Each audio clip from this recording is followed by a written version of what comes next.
खुदा ने वख कीता ए जहान तो, खाक विचों चुकी उच्चा कीता आसमान तो।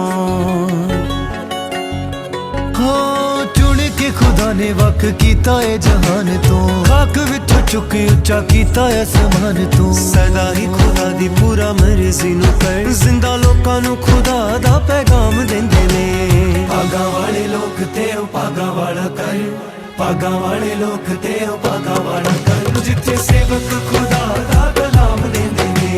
पागा वाले लोग ते ओ पागा वाला कर, जिथे सेवक खुदा दा कलाम देंदे ने।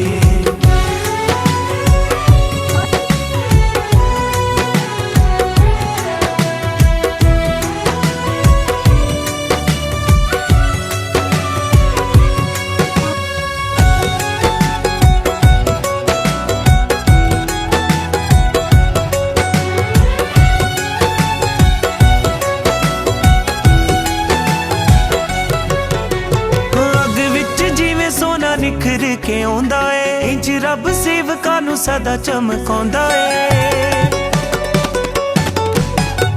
अग विच जिवें सोना निखर के आउंदा ए, इंज रब सेवकां नू सदा चमकाउंदा ए। लेके ओ काबा वाला जोर बलहीनां नू, अत दे तूफानां विच उडना सिखाउंदा ए।